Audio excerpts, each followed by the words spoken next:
आज के वीडियो में हम गति से संबंधित अदिश राशियों एवं सदिश राशियों के बारे में अध्ययन करेंगे, क्योंकि गति में आपका दूरी, विस्थापन, चाल, समय सब आएगा। तो इसमें कहीं कहीं आपको एक चीज अदिश एवं सदिश राशियों से भी समझना पड़ेगा कि किस प्रकार से हमको विभिन्न प्रकार के मात्रकों को मापते समय या व्यक्त करते समय कि दिशा का ज्ञान होना किस प्रकार से आवश्यक है, और दिशा के ज्ञान होने के साथ साथ उसमें से कौन सी राशियां अदिश हैं, यानी किनमें हमको दिशा का ज्ञान अति आवश्यक है और किसमें दिशा का ज्ञान नहीं। तो इसके लिए अदिश और सदिश राशियां जानना जरूरी है। अदिश और सदिश जैसा नाम से ही स्पष्ट है, अदिश का मतलब होता है और सदिश का मतलब दिशा के साथ, अदिश का मतलब दिशा के बिना। कुछ ऐसी राशियां होती हैं जिसमें आपको परिमाण, उनका परिमाण जो होता है यानी उनकी जो मात्रा होती है वो अगर आप व्यक्त कर दें उनके मात्रक के साथ, वही काफी होता है। लेकिन कुछ ऐसी भी राशियां होती हैं जिनको जब तक आप उसकी सही दिशा के साथ व्यक्त नहीं करेंगे तब तक आप उसके बारे में ठीक अंदाजा नहीं लगा सकते। यानी ऐसी राशियां जिनमें केवल परिमाण होता है, जिनको व्यक्त करने के लिए केवल परिमाण की आवश्यकता होती है, दिशा की आवश्यकता नहीं होती, ऐसी राशियां अदिश राशियां कहलाती हैं। अब अदिश राशियों में जैसे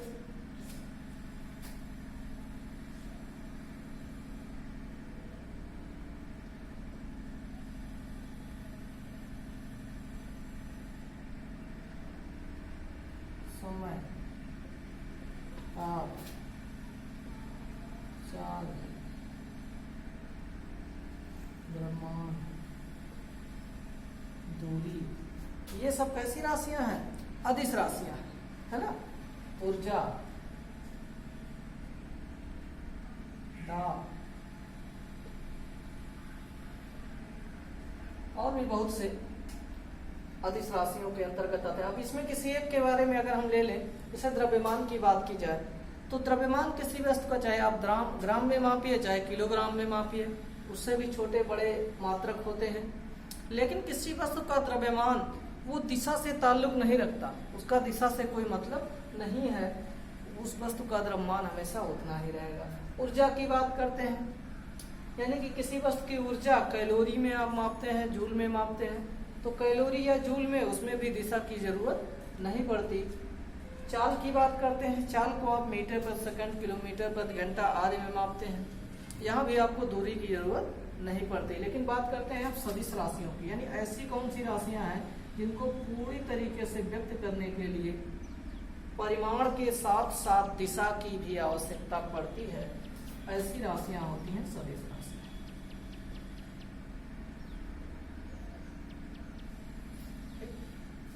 तो इसमें है आपका वेग, संवेग,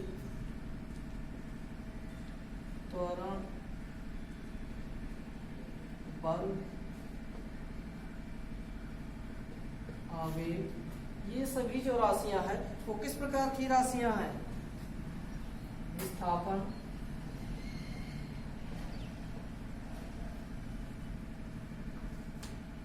ये सदिश राशियों के अंतर्गत आती हैं। किस प्रकार से सदिश राशियों के अंतर्गत आती हैं? आप बल की बात करें, एक छोटा सा पत्थर का टुकड़ा है, उसको उठाने के लिए आपको बल लगाने की आवश्यकता है। जब आपको उस टुकड़े को उठाना है तो आप बल किस ओर लगाएंगे? जाहिर सी बात है, आप बल किधर लगाएंगे? ऊपर की ओर लगाएंगे।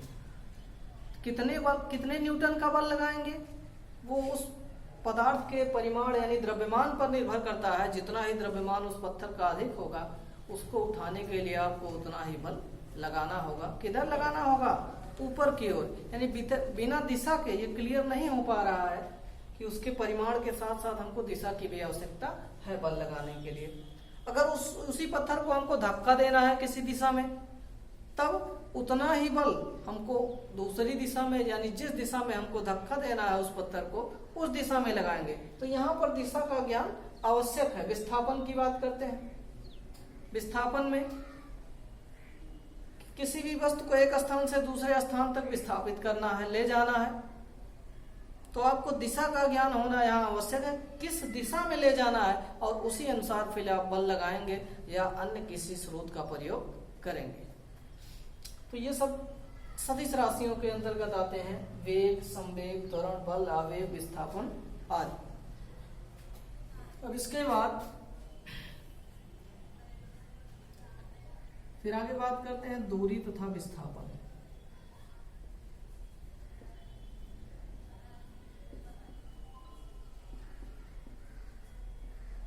दूरी तथा विस्थापन, डिस्टेंस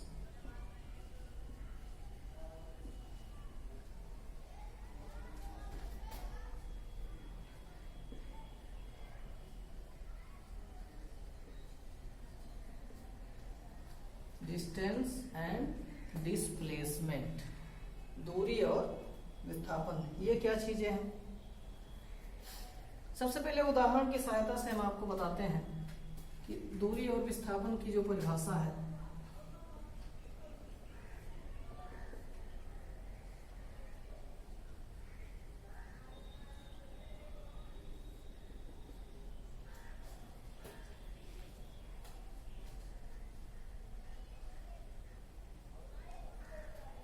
मान लिया कोई व्यक्ति है, ये बिंदु ए से चलना प्रारंभ करता है, बिंदु ए से चलना प्रारंभ करता है और इस दिशा में ये 3 किलोमीटर की दूरी चलता है, और उसके पश्चात फिर ये इसकी दिशा बदल जाती है बी बिंदु तक जाने के पश्चात, और सी तक ये पहुंचता है, और यहाँ पर ये 4 किलोमीटर की दूरी चलता है, और चलने के बाद फिर ये यहाँ तक रुक जाता है।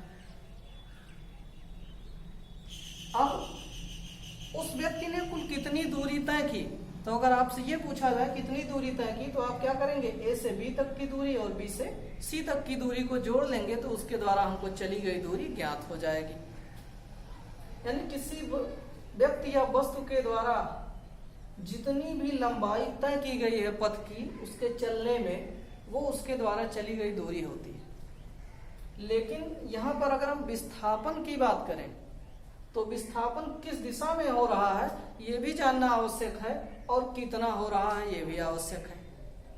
तो विस्थापन किस दिशा में हो रहा है, पहले तो हम परिमाण निकालेंगे, दिशा बाद की बात है। कितना विस्थापन हुआ ये हमको, तो दूरी अगर हम निकाल लें 3 किलोमीटर इधर, और बी से लेकर सी तक की दूरी 4 किलोमीटर, तो टोटल हो जाएगा 3 और 4 7 किलोमीटर टोटल दूरी हो जाएगी। लेकिन अगर हम विस्थापन की बात करें, तो विस्थापन क्या है, किसी वस्तु की अंतिम अवस्था, अंतिम में कहां पर पहुंचा वो सी बिंदु पर, और प्रारंभिक अवस्था, प्रारंभिक अवस्था क्या है ए के बीच की जो न्यूनतम दूरी होती है, यानी जो सबसे कम दूरी है। तो दूरी तो ये भी है ए से बी तक, बी से सी तक, लेकिन अगर हम इसको जोड़ेंगे 3 इधर और 4 इधर, तो टोटल कितना हो जाएगा 7 किलोमीटर। लेकिन एक दूरी यहां भी हम अगर ऐसे बना दें, तो ये हो जाएगा आपका कर्ण, ये क्या हो जाएगा, एक त्रिभुज की तरह बन जाएगा जिसमें एक कर्ण है, और हमेशा कर्ण जो होता है लंब और आधार दोनों के योगफल से इसका मान जो होता है वो कम होता है, दोनों के योगफल से। यानी 3, 4, 7 किलोमीटर अगर ये दूरी है, अधिकतम है, तो ये जो दूरी होगी वो क्या होगी, न्यूनतम होगी, क्योंकि न्यूनतम दूरी हम सीधे माप रहे हैं एक सरल रेखा में, और किसी भी वस्तु की किसी बिंदु से दूरी जो वो एक सरल रेखा में न्यूनतम दूरी मापी जाती है।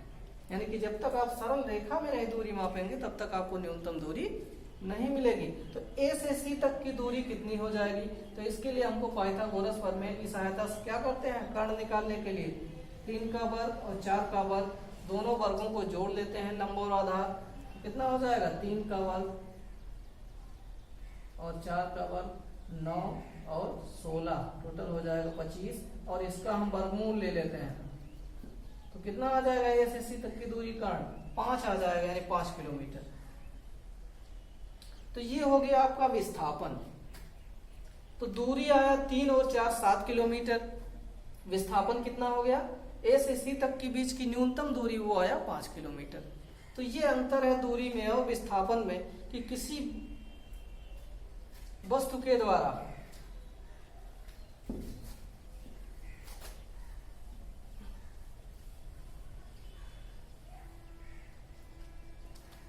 या किसी व्यक्ति के द्वारा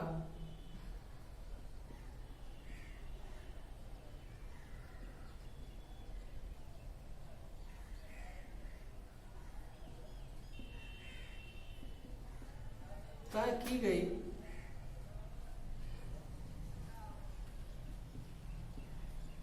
किसी वस्तु के द्वारा तय की गई पथ की पूरी लंबाई को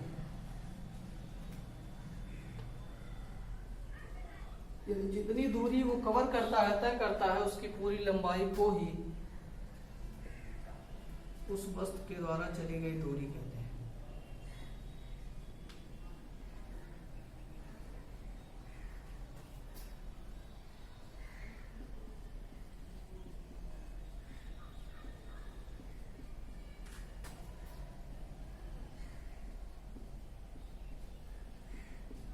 यह एक अदिश राशि है।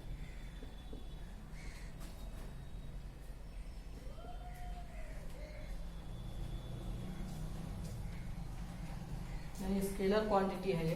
अदिश राशि क्यों है? क्योंकि हम जितनी भी दूरी तय कर रहे हैं, जितनी पथ लंबाई तय कर रहे हैं, वो किसी भी दिशा में चलता रहे, टेढ़ा मेढ़ा किसी भी दिशा में, उसके द्वारा हमको पूरी लंबाई को निकालना है। तो इसीलिए यहाँ दिशा से मतलब नहीं है, क्योंकि पूरी लंबाई चाहे जिस दिशा में, लेकिन अगर विस्थापन निकालना है तो हमको जिस दिशा में अंतिम बिंदु है उस दिशा से न्यूनतम दूरी होनी चाहिए। इसीलिए विस्थापन कैसी राशि है? सदिश राशि है, इसमें दिशा का ज्ञान होना आवश्यक है। तो विस्थापन क्या होता है? किसी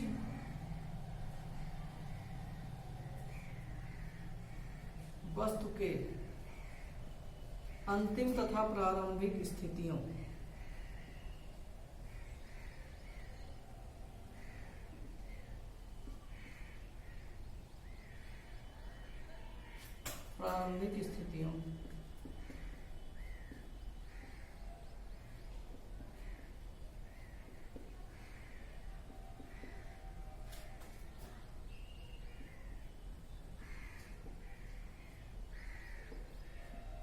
किसी वस्तु के अंतिम तथा प्रारंभिक स्थितियों के बीच के न्यूनतम दूरी को ही विस्थापन कहते हैं।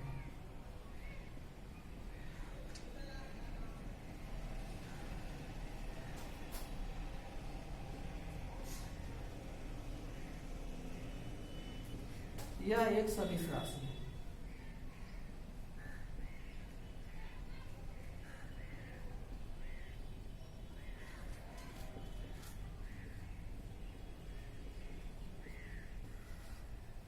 किसी वस्तु के अंतिम तथा प्रारंभिक स्थितियों के बीच के न्यूनतम दूरी जो होती है उसी को हम विस्थापन कहते हैं। और दूरी कभी शून्य नहीं हो सकती, लेकिन विस्थापन शून्य हो सकता है। किस प्रकार से हो सकता है हम आपको बता रहे हैं। जैसे कोई व्यक्ति है, एक आयताकार मैदान है जिसकी भुजा 2 और 4 मीटर है।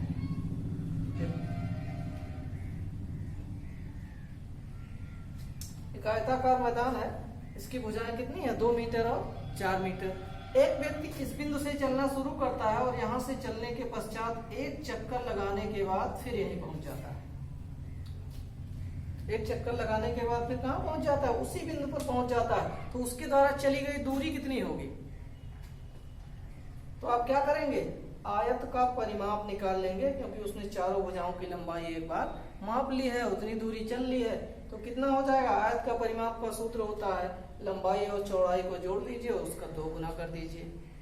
तो लंबाई और चौड़ाई 2 4 6 हो जाएगा, और 6 का 2 गुना 12। तो 12 मीटर चली गई दूरी हो गई, यानी उसने पूरी लंबाई तय की। 2 4 6 2 8 8 4 12 पूरी लंबाई तय कर लिया। ये हो गई चली गई दूरी। एक चक्कर में चली गई दूरी।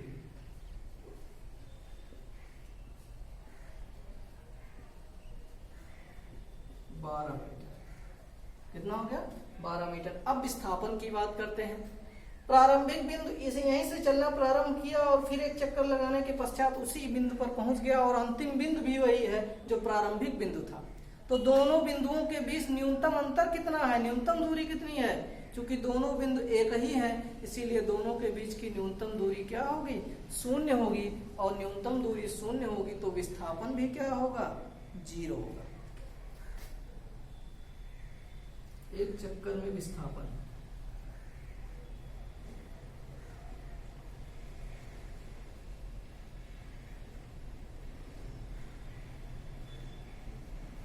शून्य होगा। क्यों शून्य होगा, क्योंकि प्रारंभिक और अंतिम स्थितियों के बीच की जो न्यूनतम दूरी है वो शून्य है। तो इसी प्रकार हमने कहा था कि चली गई दूरी शून्य नहीं हो सकती है, लेकिन कितनी भी दूरी चलने के पश्चात आपका विस्थापन 0 हो सकता है, क्योंकि वो प्रारंभिक और अंतिम स्थितियों के बीच की न्यूनतम दूरी होता है। ठीक।